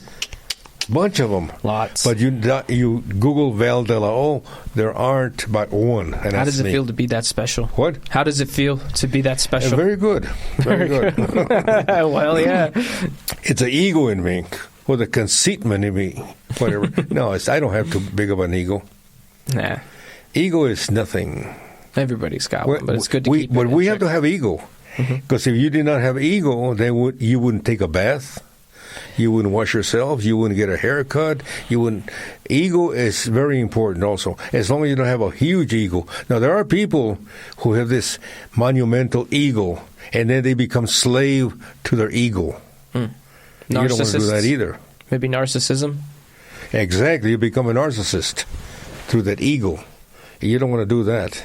And there's a few that come to my mind. What are some tactics you have used to stay humble or to keep your ego in check? Is there anything? I'll tell you. I'm glad you asked do? that question. I'm glad you asked that question because it happened to me over 50 years ago. I have a handicapped daughter. How is she handicapped? In what way? She is mentally challenged. Okay. That's what they called. She's a special child. I call her my angel. And Carmela. And I love Carmela more than anything in the whole wide world. I live for Carmela. She's very sweet. Anytime I've ever seen her, she's... And Carmela, when I used to be on TV, when I used to perform with people like Pedro Vargas or some of these big stars or whatever, I would think maybe I was special. All that and a bag of potato chips. Exactly. Thought you were hot bag of potato shit. chips, right. Yeah. But then I would go home, and I would walk into my front door, and sometimes I would see Carmela in those years crawling on the floor or trying to do something or trying to go to the bathroom or something. And because I loved her so much, it would make me humble. And then I realized that the most important thing in life was not to be with movie stars or singers or being popular. The most important thing in life was to be a father to Carmela. And I was, and I still am. So Carmela made me humble, and she kept me humble. And to this day, I'm a humble person. And I love Carmela. And my life has been dedicated to Carmela. I remember when my wife and I used to talk about living, and we would talk about how long we were going to live. And our only preoccupation, our only worry would be, well, if something happens to us, who's going to take care of Carmela? It's an important question. And Carmela came to our minds constantly. And even now, when I say my prayers at night, and I talk to my wife in my prayers, I tell her, I'm taking care of Carmela. Just like you and I agreed to, I'm taking care of Carmela. And Carmela is fine. And not only do I take care of Carmela, but my daughters, the other ones that I have, Cristal and Novella, they take care of Carmela. And my son-in-law, Carl and Ron, they take care of Carmela as well. But Carmela is a focus point in our lives because she's handicapped and she's very special. And Carmela, I have learned something. I have learned a lot of things about Carmela, who's handicapped. I have learned that handicapped children are really nothing but pure love. If you want to see love in its purest form, you talk to a handicapped person. And you'll find that they are nothing but pure love. Carmela will not lie. Carmela, you cannot force her to lie or force her to say a better word. In the beginning, when she was younger girl and growing up, she's 55 years old now. But when she was growing up, once in a while I would try to force her, not force her, but see if she would learn a better word, for example. And I would tell her, can you say such and such? And she would not do it. She would not do it. Or I would tell her, or ask her, I said, will you tell Tyler when he walks through that you think he's ugly? Yeah, that'd be something you would do, wouldn't it? I would. You would totally do that. I would. But she wouldn't. You know, I know her. Said, no, I will not do it. She would never do that. I will not do it. And she would not do it. The first image that come to my mind is just her. As soon as she greets me, just a big smile. Hi, Tyler. And just like a warm feeling every time. Carmela is nothing but love in its purest form. And Carmela, when she dies, if there is a heaven, and I believe there is a heaven, we don't know where it is. Could be in Kansas City or Iowa or wherever. Wherever, but it's got to be in America. But it's got to be in America.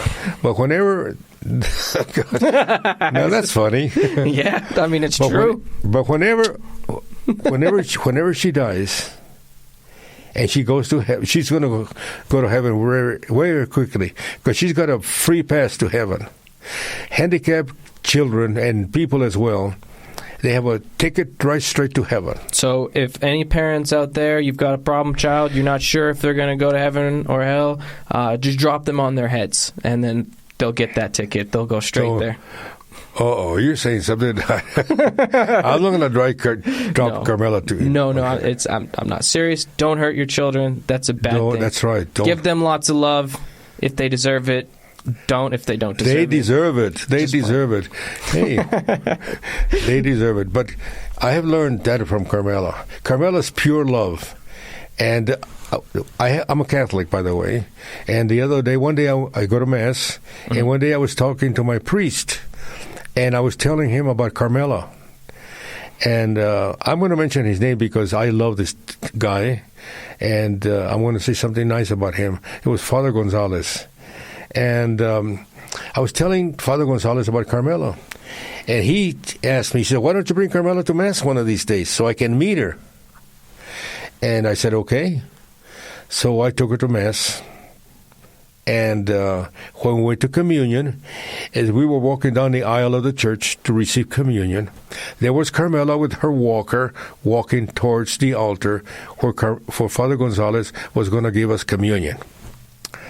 And when he saw her coming, his eyes opened up, and he treated her very specially, Carmela. Later on, when we went to his office, he received Carmela with a lot of love. And I asked him, I said, you've been treating Carmela very well, very nice. He says, today, he says, I was in the presence of an angel. Think of that. When you're talking to a child who's handicapped, you're in the presence of an angel. That's about as close as you're ever going to get to an angel. Or me. Very profound. So when I talk to Carmela, my daughter, I feel privileged that God sent Carmela to me. I know she's been a lot of problems, she's been a burden to my life sometimes. I cannot go to a concert sometimes. Yeah, with taking care of any person, whether it's a handicapped child or an old family member. Getting her wheelchair, putting her in her wheelchair, putting her in the car, sometimes feeding her, or whatever the case might be. But even so, she is nothing but pure love. Not only Carmela, but all the other children that I have experienced with, which is handicapped children. But she's clearly your favorite, right? Well, obviously. But there's a lot. I go to, but once a week, I go to eat with a lot of handicapped children. And they're very lovable. Oh, my goodness, are they lovable.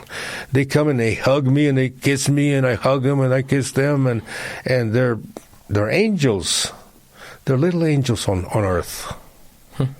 So... right on. Treat them well. Right on. Remember, when you are in the presence of a handicapped person, you're in the presence of an angel.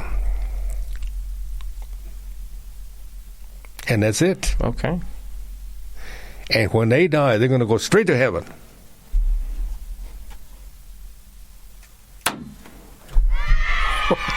Just that. Just more sound. Ooh, just coloring up the show. Lordy. Just Anyway, coloring up the show. Carmela. Let's watch one more video, and we could probably wrap it up. I think we're hitting 1 hour 45, 150, right? Somewhere around there. How long have we been talking? Almost 2 hours. A little over an hour That and 30. long? Yeah. Wow. But these are... Yeah, we'll actually turn that sound off because these copyright things. These, I've seen this on different platforms, but I'm going to keep bringing this up. There are animals out there exercising their free will, and they're doing things that humans do. And one of these things is getting high. These are lemurs who have toxic millipedes. They chew on the millipedes. They get the secretions in their saliva. They also rub the millipedes all over their fur, and it acts as a mosquito repellent. So, but it seems to have almost like an opiate effect on these guys. I don't know. What do you think? Do you think they don't know what they're doing, or do you think they're having a party? No, I'm sure they know what they're doing. I do that all the time. You do that all the time with millipedes? No. I rub against you so that What the fuck are you talking about? when my cat rubs against me. Yeah, but the cats will use catnip to get high, right? This is Cameron Landinghammer's laughing in there. Fucking yeah. So there's, just to make a list, we got lemurs that use millipedes. We've got dolphins that use pufferfish. Cats using catnip. Okay, we've got animals out there, and they're doing things that only humans are supposed to be doing, right? Is that where the word Substance catnip use. comes from? Catnip? I don't know the etymology. What is that? An herb or something? What is it? It is an herb, and for some reason, cats dig it. You ever heard of catnip? Sure. You know, it's just like you just put it around a cat and they go crazy. You know, they'll just start eating it and they'll get dilated pupils. They'll start rolling around on the ground. It's a drug that affects cats. Is that like LSD for us? I don't think it's to the extent of LSD. It might be something like, you know, euphoric, like marijuana. Hallucination or something? I don't know what the cat experience is. Let's see. Yeah, they love it. Have you ever thought that would be nice to get into the mind of an animal? Oh, every day. Like into the mind of a dog? I look at to my see dog's what eyes he's every day, thinking? yeah. Or a cat? Or a cow? I think cows are dumb, though. You think so? Yeah, they're not very smart. It's not good to talk about women that way, Uncle Val. Pardon me? It's not good to talk about women that way, Uncle Val. No, I'm not talking about women. I'm talking about cows. Oh, okay. C-O-W-S. Gotcha. But I don't find cows too interesting or too smart. I know because my father used to own cows when I was in the farm, and I had to milk these cows. And for the most part, they didn't like to be milked. No? No, because I was touching their... Udders? whatever I was touching. Udders. I don't want to say it. Udders? That's not a bad word. Udders. Yeah. And I would milk the cows. And they would get angry. They didn't like it. They didn't like my touch. Are you sure you were getting the female cows and you weren't accidentally getting the bulls? Wait a minute there. I know the difference between a cow and a bull. I know, I'm just messing with you. But anyway, I don't know how we get on this subject. I keep bringing us to animals doing silly things, but that's fine. But cows, I used to milk cows. We had a couple of cows in our farm. Did you churn butter ever? Yes, I did. Yes, I did. Shit. We did it the old way. You know, we would get the cream from the milk. We would leave it overnight. And in the morning, the cream would go float to the top of the milk. And then my mother would get a spoon and put the cream into a jar. And once we had enough, then we would close it, the jar, seal it, and then my mother would make me shake the jar. And I would be shaking this jar for 5, 6, 10 minutes. And eventually, all of a sudden, the cream started to crystallize and we would become butter. Huh. You would like watch it happen before your eyes? Exactly, right That's before my weird. eyes. Huh. And you would keep shaking it and shaking the cream.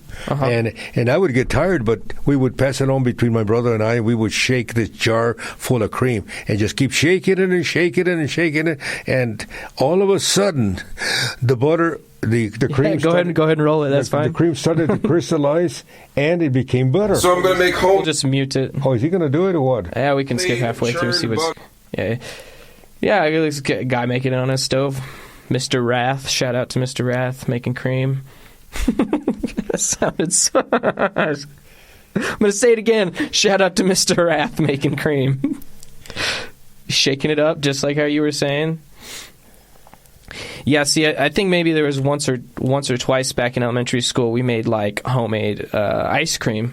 Shake it up in a bag. Put it in the freezer. Yeah, that's rad. That's pretty cool. I want to get into doing stuff like this, making my own ingredients, growing my own vegetables. It'll happen. What was that? That was some dude shaking cream in a bottle and pulling it out. It's just a random cream video. Oh, I see. Well, yeah, okay. It's just Cameron doing his best to. But anyway, that's fly. how we used to make butter on the farm. And later on, I found out a lot of people would churn butter in other ways. You did all kinds of stuff like plucking chickens. Yeah, buckets, or you could actually plucking. You know, I was thinking the other day, I went to buy some paint. You know, when you go to a paint store, they have these shakers for lack of a better word, I don't know what you call them, but they put a can of paint in the shakers, and the shakers will shake the can of paint. And I said to myself, would it be nice to make butter with these things the way we used to do it? If you put the cream in a can and put it in a shaker, then the shaker would shake the can until the butter would crystallize, and then we would have butter. I mean, maybe that's how the factories do it these days. Maybe that's the way they make butter. I don't know how they make butter. All that factory stuff blows my mind, how they make anything from concrete to microphones. It's amazing how yeah. factories work. And I love to see when the machinery, where the cans are going through, and then they put the labels on the cans. Did you ever work in a factory? Never. No. But I've been to factories. Okay. I used to have a friend of mine who owned a 7-Up factory. And I used to go there and watch the bottles as they were being filled with 7-Up. And then they put the bottles on the 7-Up. And I would be at the very end drinking 7-Up. That's cool. That's nice. Yeah. But incidentally, there's a joke. This guy woke one day. He said, I'm going to invent me a new drink. That was before 7-Up existed. So he said, I'm going to invent me a new drink. So he made this concoction of whatever, and he said, I'm going to name it 1-Up. Well, he didn't like it, so then he made something else, and he said, okay, the new one, I'm going to make it 2-Up. And he didn't like it, so he went and made another one and named it the 3-Up. And when he got to 6-Up, he gave up. The next one would have been 7-Up. 7-Up. So the moral of the story is, don't give up. I like that because, yeah, you're going to have to keep pushing down those walls over and over. That reminds me of Thomas Edison. Thomas Edison, when he was inventing the light bulb. Oh, beautiful. We have all these things now.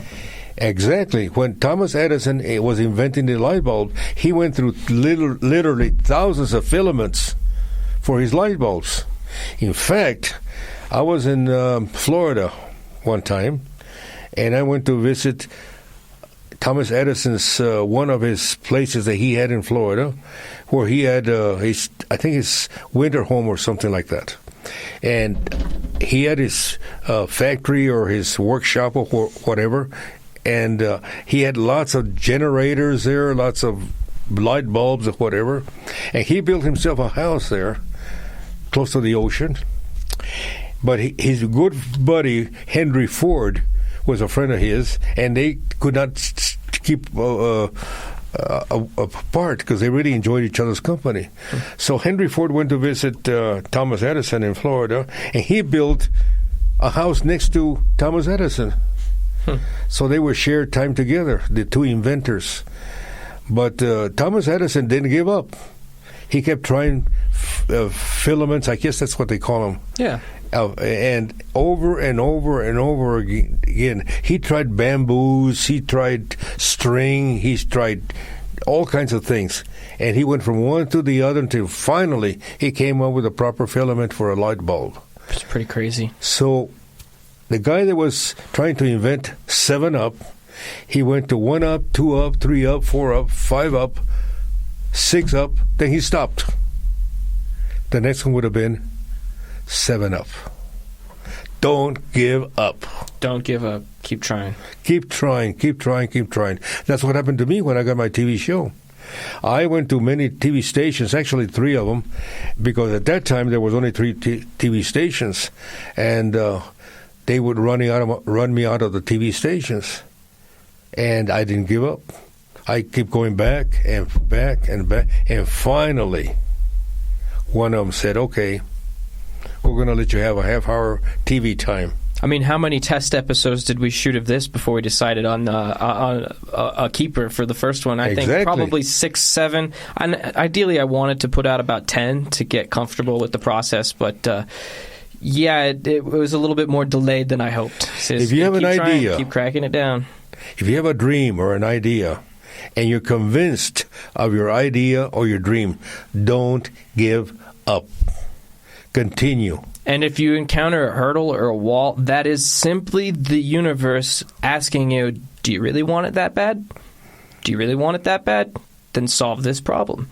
And if you can keep crossing those walls and breaking down those hurdles, you'll How many times do we read about a movie star, for example, a big movie star? And if you read the beginning of his career, where he went to New York, and they would not give him a part in Broadway. It's so he common. would sleep on somebody's couch. Mm-hmm. He would eat potato chips or maybe French fries or whatever. But eventually, he made it. I was reading a story about Anthony Quinn, who happened to be a guest on my show one time.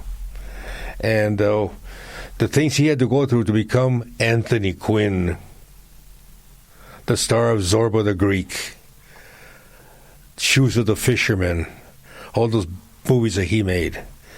But in the beginning, I cannot imagine. But he didn't give up. Sylvester Stallone is another good example. That's right. His girlfriend, or his wife, I think, left him after he sold all her jewelry to pay for keeping the apartment warm, and then he ended up selling his dog, and then it ended up going homeless. He didn't want to sell his dog. His dog? His dog. I want to sell my cat. I thought you didn't own it. How can you sell the cat? Does he have any value, the cat? I'm sure it has value. I mean, how many pounds is it worth? You could sell the meat. I have a friend of mine who has a lot of cats. I mean, if it's a pound, it's like you could sell maybe like $15 a pound for the meat. I don't know. I have a friend of mine who has a lot of cats, and I told him the other day. He said, "You have a regular cat house." I don't get it. What? I don't get it. You don't get it? Don't you know what a cat house is? Is it a brothel? It's a brothel. Okay, I didn't know that. It's a house of ill repute. That we used to know. We used to hear about cat houses, and I don't know why they gave it the name cat. Maybe it's the same reason of like cat fighting or cat calling. Who knows? Have you ever been to a cat house? I've never been to a cat house, and I've actually never been to a strip club either.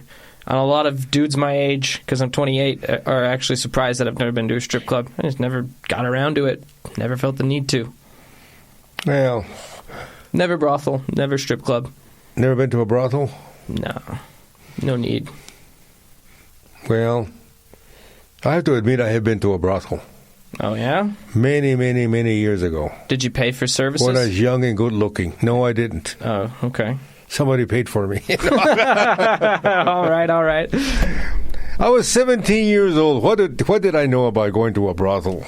I don't know. I imagine it would be like one of them Western saloons. I've seen them in like those movies where they're like the ladies have the big fluffy dresses, and you go into the swinging doors, and everyone's upstairs, and guns are going off and playing cards. And is that what it was like? Well, something like it. When I went the first time, it was like a bar. Okay.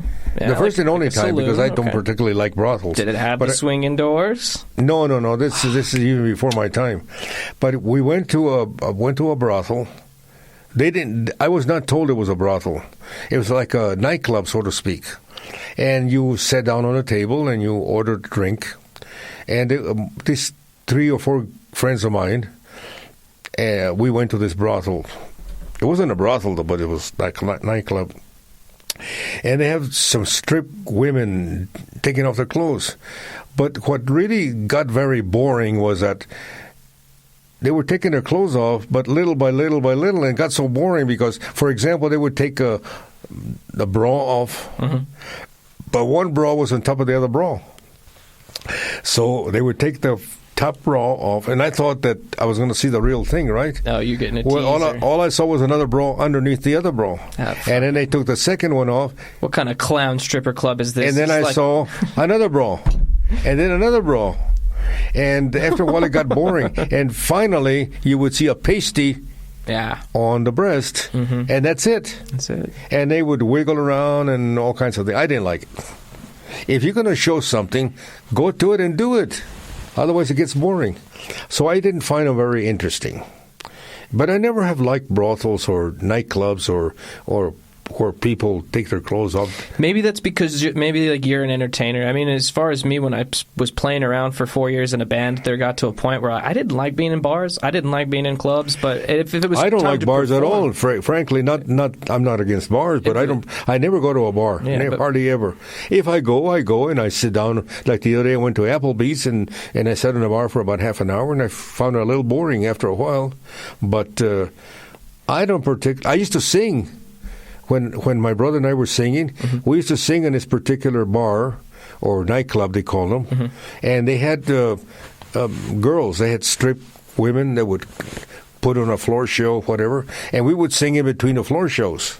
And but after a while, in fact, we would share the same dressing room with these women. So you were working girls too? No. I was.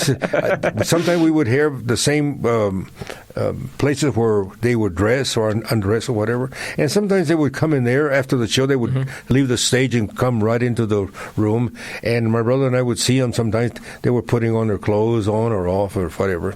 But I didn't find it very interesting. And with the anatomy of the human body, we are all the same. We all have 2 eyes and 2 ears and 2 whatever, and it's not interesting. It's people think it's, you take all your clothes off and you're the same as anybody else. In fact, you lose interest very quickly, and especially if you go to China, because when I went to China, their bathrooms. They don't have a stall like we have here in America. Oh, yeah. And the little walls and a high toilet or whatever. They're still porcelain. They're just a hole in the ground. It's still porcelain. It's just classy, like a porcelain, white, but a hole in the ground. It's rectangular in shape and you squat over it. Yeah. But you go in there and you see people...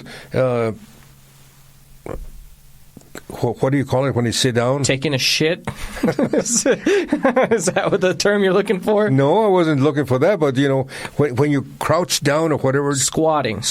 Yeah. That's a word.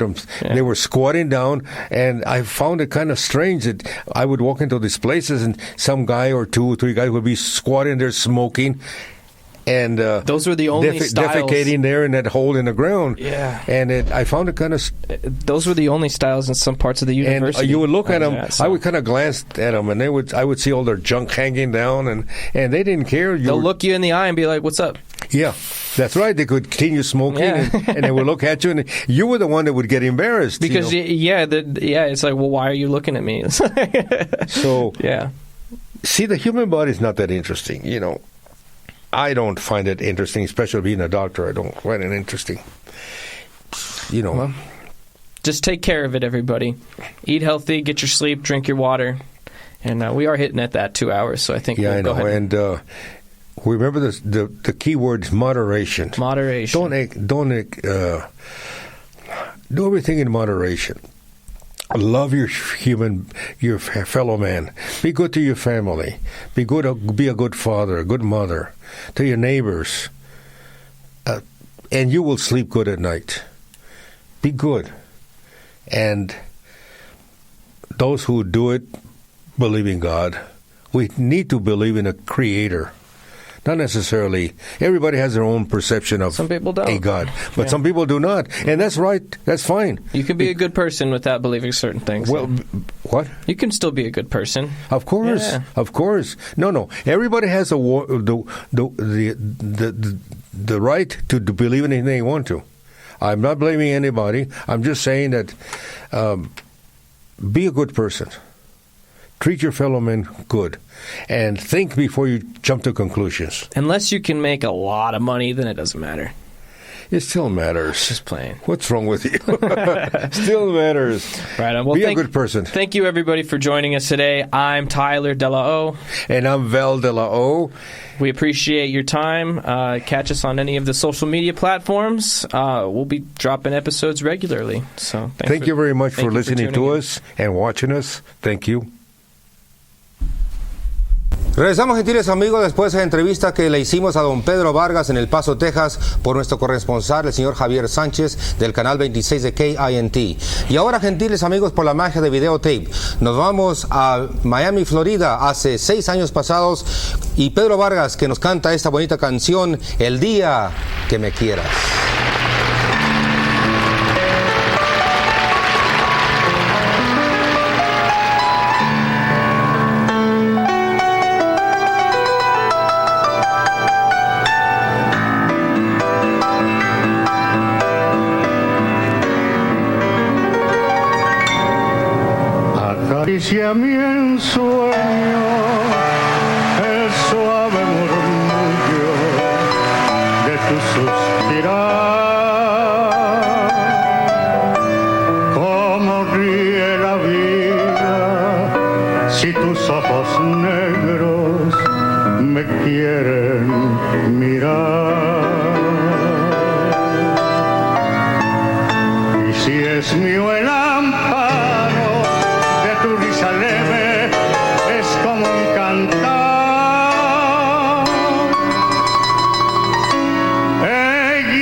que me quiera,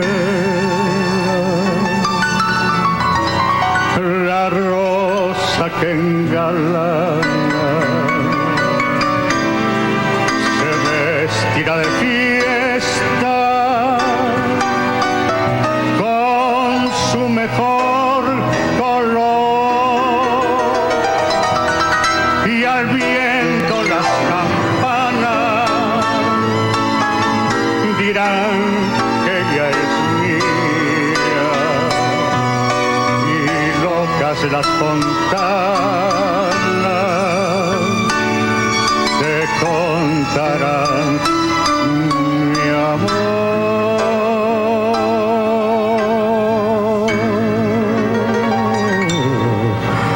La noche que me quieras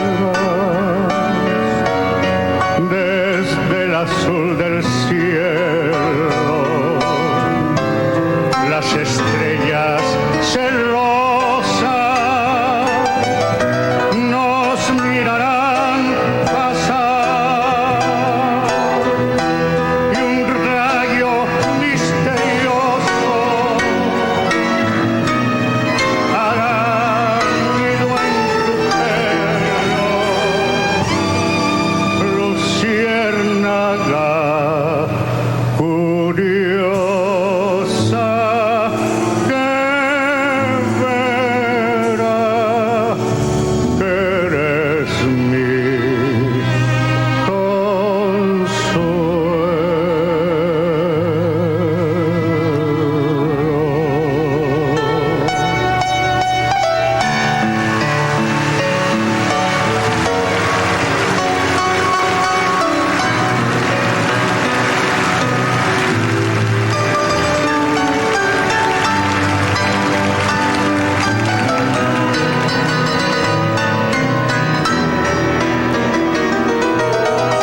y un rayo misterioso hará nido en tu pelo, luciérnaga curiosa que verá que eres mi